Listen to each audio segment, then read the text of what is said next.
Hey guys, Jeff here at MACkite, And I'm Tucker. and we're excited today because we're taking a look at two wings that are on different spectrums of the market in terms of the price. The almighty dollar. That's right. And it's kind of exciting because the two we're looking at today come from two different brands, obviously, Cabrinha and Ozone.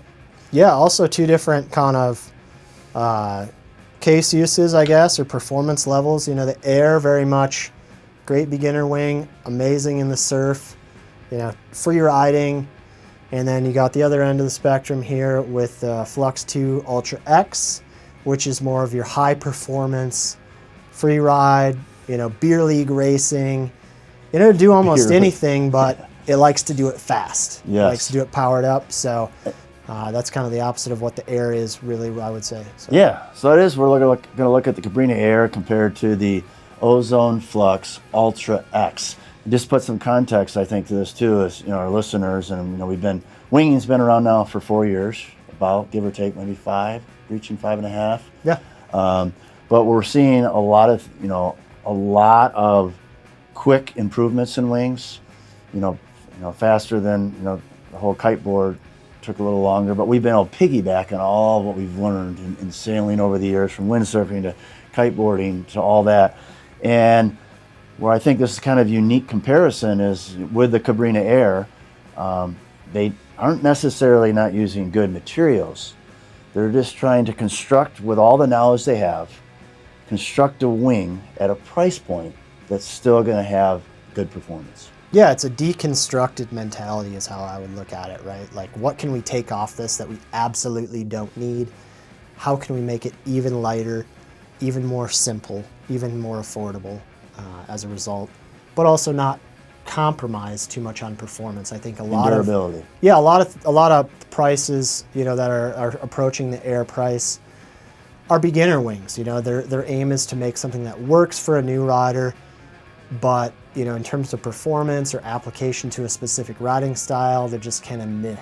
Yeah. And it's like, yeah, it's cheap, it's great to learn on, whatever, but as soon as you're into an intermediate or into a certain riding style, you want something completely different. Yeah. So I think the AER flips it on its head a bit, yeah, and it goes, this is a high performance wave machine. This is a very simple, high performance, ultralight wing for surf application that you can learn on. That's the way I would look at it. It's not a beginner wing, it's a wave wing that you can learn on. And then on the flip side of that, you look at the Ultra X Flux, and this thing is like everything in the kitchen sink, man. Everything at the highest level, the latest thoughts in design, materials, technology, you know, get whipped into this thing. So it's got long, hard handles, longer front handle with raised bumps. It's got the Alula material. It's got this next level canopy with battens, and you know, there's a lot of development that goes into this wing to make it the speediest, highest performance machine. And kind of like with a high-end sports car, you kind of pay for that. You do. And so to put some context to this, the Cabrinha AER on a 5 meter is coming in around $899, $900. I'll have to like confirm that, but it's in that depending zone. on the size, Yeah, right in there. size, Yeah. right Under in that zone. $1,000. Yep. And then when we're looking at the Ozone Flux Ultra X with the Alula, we're around 2,500 roughly on average in those same sizes. Yeah. But I would, I've had a chance to ride both of them more than once, multiple times. And the AER, I was very pleasantly surprised. I wasn't say I was trying to go in with low expectations, but I was just like, I don't know. I've enjoyed the wings. The Mantis, the Vision have been really good for us. Yep. There have been wings that have gotten a lot of people into the sport, riding, and even some of the high-level wingers love the Mantis. It's floatability, its performance. So I was like, where is this going to fit? Where's the AER going to be? Is it going to be like a beginner-oriented wing? It's a sleeper, dude. Yeah, I think that's the thing. Sleeper. I was blown away. I mean, as soon as I got on the beach with it, I was like, wow, this thing feels light. I mean, yeah. I was crazy holding light. it. That's the first thing you grab. It's like when you grab an Alula wing for the first time and you're like, whoa. Yeah, I was like, wait a minute, this is a price point and it feels so light. Very simple, in fact, in that it kind of goes back to the old handles, the really thin, soft handles, kind of I wouldn't call them semi-rigid at all. They're just kind of like. They're in the right spot. Yeah, so they're in the right spot. So I was like, okay, really, everything looks kind of bringing it back to when we started in winging, you know, the designs, but didn't feel that way. I was just impressed with its balance. You know, front hand pressure was very similar. It's lighter than some of the most expensive wings on the market. I mean, it felt like it had the higher end material on it. It had float when you put it up over your head for tacks and jives, and I found it to go upwind quite well, have pretty good drive. And then where I was really pleasantly like, wow, I was able to get out in a swell day and just flag it out. And I'm like, yeah. And Cabrinha's kind of been known for that a little bit. Their Mantis, the Mantis is great. It's been a great wing to be very tempered out, you know, when you flag it out. But this AER just felt like air. I mean, I was like, wow. They nailed it. Yeah, I think that's the big surprise. Yeah. Is holy crap, it's so light. It's so well behaved. It surfs so good. But yeah, I think they really hit it out of the park. They took the design of the Mantis and really pared it back and stripped the weight and dropped the price, because the Mantis is always a great wing year over year, but being lighter, it just makes it more intuitive, a little easier. It's just a really easy wing to ride and forget about, I would say. It's not a wing that, you know, while you're riding all the time, you're like, oh man, wow, this thing's so much faster, so much better upwind than all the other wings. You just don't think about it. You're just out there riding. And it allows you to refocus your energy, you know, on what you can do on the wave, what you can do with the foil. And you don't think about it other than when you first grab the wing and it's so light, and when you're surfing the wave and you just don't pay attention to it because it's not in your way as much. Nope. And it really drags behind you really nice. That's one thing I found. Our conditions, a lot of times it's really challenging because the waves and the wind are going in the same direction. And unless it's really windy, you can easily kill your wind speed through the canopy by going downwind. Yep. So you're constantly moving and changing and putting it above your head, moving it out of your way. But with the AER, what I found I did was I just threw it behind my back. And it's so light that you can just maneuver it behind your back. And as long as you're riding fairly quick and the wind isn't really high, you can just let it trail you. Which with a lot of wings that doesn't work. It's either dragging or it's not intuitive enough, where it wants to fold and fall and hold you back. But that was unique. It's something that allowed me to do that where a lot of wings don't. So I think that's pretty special. And I think the AER is that shock value on the weight, and obviously the price is phenomenal, so that's a nice bonus. So, and I think something we're saying easy, I think it had pretty decent low end. I mean, I was able to pump it up and get up on the foil fairly well with it. Yep. So I think it could be a wing, obviously, for, you know, if someone right out of the gate wanting to buy that wing. Yeah. You know, the drawbacks might be it does have, you know, softer handles. There are some benefits. You know, we won't go into that deep right now to the harder handles, you know, as a beginner or a boom. But all that aside, I felt it was, you know, very easy to get up and ride on, and its weight, you know, it feels perception of weight. We haven't, you know, actually weighed it, but they do claim that they've tried to scale it back so it is lighter without putting high end, you know, Lula or other materials. It's super light. Yeah, I would say it's probably even lighter than the Flux, even though it doesn't have the Alula. They're close, but I think the AER is a little lighter. And I just talking about this, it reminds me, because early in the winging progression, there was this camp of people that were all F1. The only wings they would fly are F1 because they had that surfy feel. Yeah, with the Swing V1 and then with the Strike and the V1.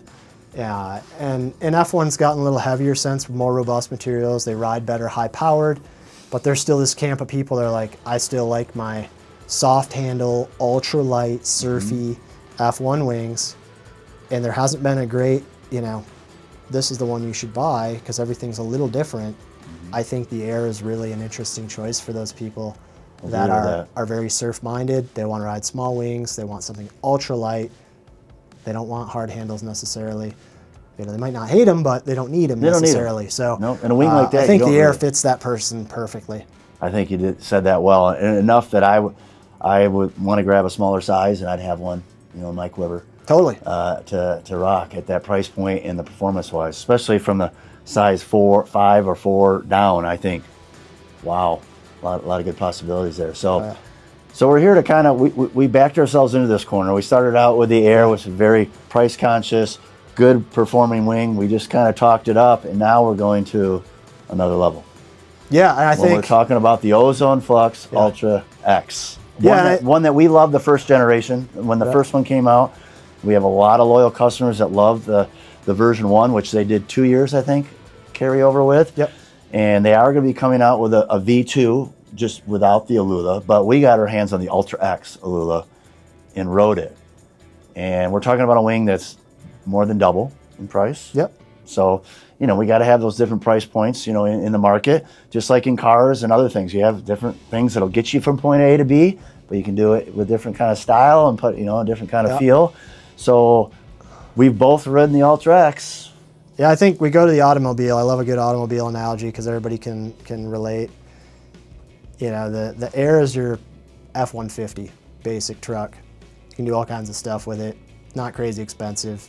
It's a legacy kind of a product. It's very similar to their previous wings. It's the everyman kind of wing, you know, that you can be pretty happy with. But it's, you know, stock's not going to have heated seats. It's not going to have airbags. It's not going to have V12 engine, supercharged, blah, blah, blah. So I think the Flux V2, at least in the Ultra X construction, is the sports car. It wants to ride fast.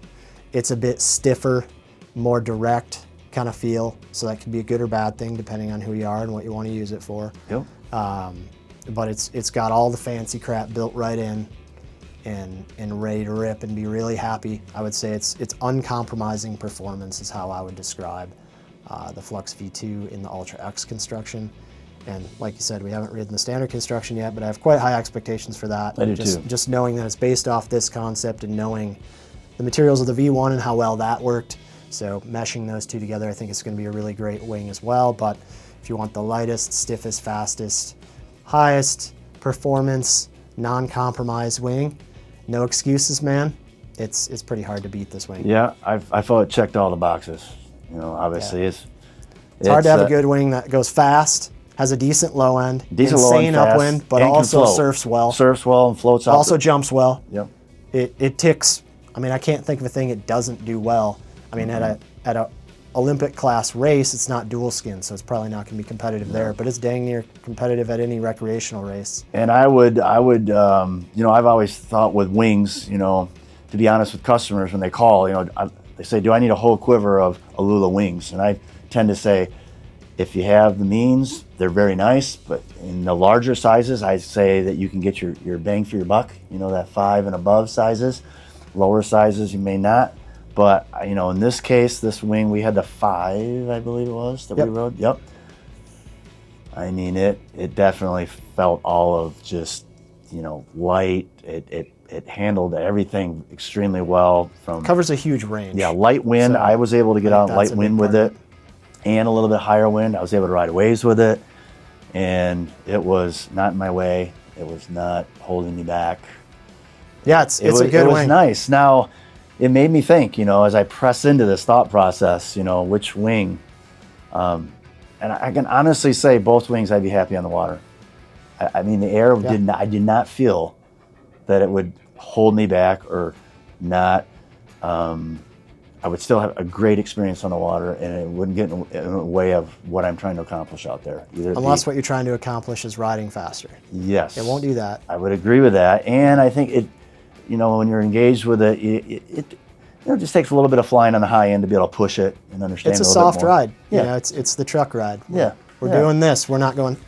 Exactly. So you know, it's less direct. It's maybe less bumpy. Yep. But it's not going to have the level of responsiveness and direct connection to the wing foil, you know, to really be in tune with what it's doing all the time. Yeah. And it's more of a point and hold, and you know, ebb and flow. It's not a rip and tune and rip and you know. Yeah. So if you like to ride fast, I think the Flux 2 is a nice upgrade in speed, and it's a different wing, so it's hard to compare. But it is. You're talking about two different people here. Do you want to ride around casually and catch a bunch of waves and rip? Do you want to ride around full ripper style, catch some waves, jump out the back, you know, go to your beer league race and toast your friends? You know, there's that. You said about the Alula with the big sizes. You know, that was kind of originally my thought when we first got going with the Alula, and I think it makes sense, you know, for a lot of people that are heavier, especially because the weight difference is most, you know, prominent in the big sizes because it's bigger. So the weight difference is bigger, and also less wind. So the wind's not helping you as much. But recently I've kind of flipped that on its head. I mean, you want a little bit of flex in a low speed wing to create that pocket and to get that flapping going. So you can do that with a little bit of lower pressure, but what I found recently for a lot of people is, especially in the speedy end of things or the ripper end of things, the smaller sizes make a lot of sense in the Alula too, if you're that person. Because you think you're in higher winds, much higher power, pressure into the sail. The leading edges are smaller and you're pushing them even harder. Yeah, I would agree with you. And I think that's, when we think of our customer base, that's probably a little smaller part of our customer base. For sure. Trying to push the high end of the sport and speed. But I would agree with you with that. I think in general terms, to kind of be a little easier on the pocketbook, do I need to buy all sizes with Alula? But not it to go depends down, what you're riding too. I mean, Yeah, if but you're not to- in Maui or something, 3 meter might be Yeah, your most used true. size. But not to go down that rabbit hole. I don't Yeah. I want to focus on that. We kind of got ourselves in this conversation of looking at a high premium wing versus one that's trying to come in at a really good performance level at a price point that's a little lower. And, like I said, I think both wings I'd be happy having in my quiver. And I think, the price difference, yeah, you do get all those nice bells and whistles with the Ozone Flux Ultra X. It's Added value items as well. So you get yes. the padded belt with the hook. We did. I'm You glad get a you brought that leash. up. And the bag too. There's You two get sets of bags. Yeah, you get a long, I call it like an extendo bag. So if you want to pack it away straight, or if you're just leaving the strut inflated and packing it away that way, you can leave it in there. It's also just a nice thing to put the wing in long ways and then fold it up. Just keeps things from rubbing on each other and keeps that wing high performance. And I think if you're the type of person that likes to invest in long-lasting, high-end gear, and maybe you don't buy your gear as often, you're not on the newest thing every year, but you're hanging on to it, I think there's some argument to be made for the high-end materials. They're flexing less, they have a longer life expected anyway, and the rigidity and the performance of the wing holds Stays with longer, it longer because yeah. it doesn't fatigue so easily. So I think, especially if you're somebody that's riding powered a lot, you're asking a lot from the wing. If you're putting a lot of sessions in, you amortize that cost and you go, wow, the Ultra X is actually cheaper if I buy a wing every 3 years rather than every year. And I think what you could blow out in air in a year. If you're Yeah. riding a lot of sessions and you're riding overpowered, there's a good chance Yeah. you'll lose a good percentage of the performance within a year. You bring out a good point there. I'll push back a little bit though. I think the Cabrinha AER, if you're going to be riding waves and out, I think it'd be just fine. Yeah, it's a better suited wing if you're only mean, focused on waves and you want for that sure. just easy pull and go, Yeah. super light. And I also feel that, as you get better in the sport, depending on what your focus is, if you're trying to really drive it and do that higher end stuff, which not everyone is, I think something like the AER will do just fine. Totally. And it might come down to budget. As an everyday driver. So Yeah. I don't think you have to spend the money. I think spending the money is going to help you with all the things that we focused on, that higher end performance and ticking some of those boxes of speed, freestyle, jump, and power. But I think, for a lot of riders that are out there that are looking for a wing like the AER, for maybe having one of them in their quiver for when they're at their local spot where there's good wave riding, I think that could be It's pretty compelling in a small size, right? Yes. Where you don't want to spend $2,000 on a wing that Yep. you ride 5 times a year. Yep. And you want a wing that's good in the surf, because when the winds are good, a lot of times You're flagging it out most most people of are the time flagging anyways. it out. Yeah. So I think it's an interesting one for that. Downwinding, I know that's something if you're doing a lot of downwinders where you're just using it to get you in the spot, and then you're going to ride long periods, poaching waves downwind. It's great for that. If you The decide to AER, pack it up, if you're at that Yeah. level and you can be confident packing it away, it's going to pack down smaller than any other wing in the market. Yeah. So this conversation kind of makes me think that, man, look how far we've come in a short amount of time when we're talking about wings, the technology, and I know, in the last 3 years we've seen a lot of companies adding, handles, boom options, adding the different materials to make it stiffer. Those are all great, and I'm on board with all that. But it's kind of neat to see, as we look at the comparison between these two, how the AER has kind of unpackaged that, kind of gone a little bit back to the roots, but taking all of the R&D and all the things along the way and put it into a package at a price point that, it's get your attention of a pretty good performer. Yeah, it's exciting, and it's good to see progress at the lower tier as well, because sometimes, you know, it's just like, oh, you know, all the good progress is happening at this level, and then it just kind of trickles down, you know. And the local boys will joke with me that, because I'll bring obviously some nice stuff in my car up to the local Roddy spot, and like, oh, what expensive really thing do you have now? And I pulled out the air. I'm like, actually, this kind of deconstructs what you just said a little bit. Sure. And I got off the water and I was like, wow, they've done a nice job with that for that price point. So they did great. Yeah, I think it's important to keep the entry level stuff for new riders and for, you know, the market. You know, we want to keep this open for everybody. We don't want this to be, you know, a yacht sport only, and we don't want this to be a pro level sport only. You know, it's about the lifestyle. It's about the experience. We can all get out there and have fun. It doesn't matter what gear you're on if you're having fun, and you know, just grabbing the best gear for the conditions, whether that's a surfboard or a foil board or wing foil, parawing, foil drive, you name it. We're all out there having fun, you know, really enjoying the water and wind together, and I think that's what it's all about. You know, sometimes we hyper focus on the gear, but really it's about, you know, what the gear can do for you on the water, get you more water time, allow you to access some conditions that maybe you couldn't before, or some winds that you couldn't before, or maybe speeds that you couldn't before. You know, everybody has their own set of criteria, and I think it's fun to look at, you know, through the scope of price, because it's something we don't always do, you know, when we're looking at improvements. And it's easy to just keep throwing money at stuff and make it better and make it better and make the price so high no one can do it anymore. But it's awesome to see the growth of the performance at the base level, rather than just making some mediocre beginner only wing, and then, you know, that's a problem too, because you grew out of it and now it's like, I gotta buy another one.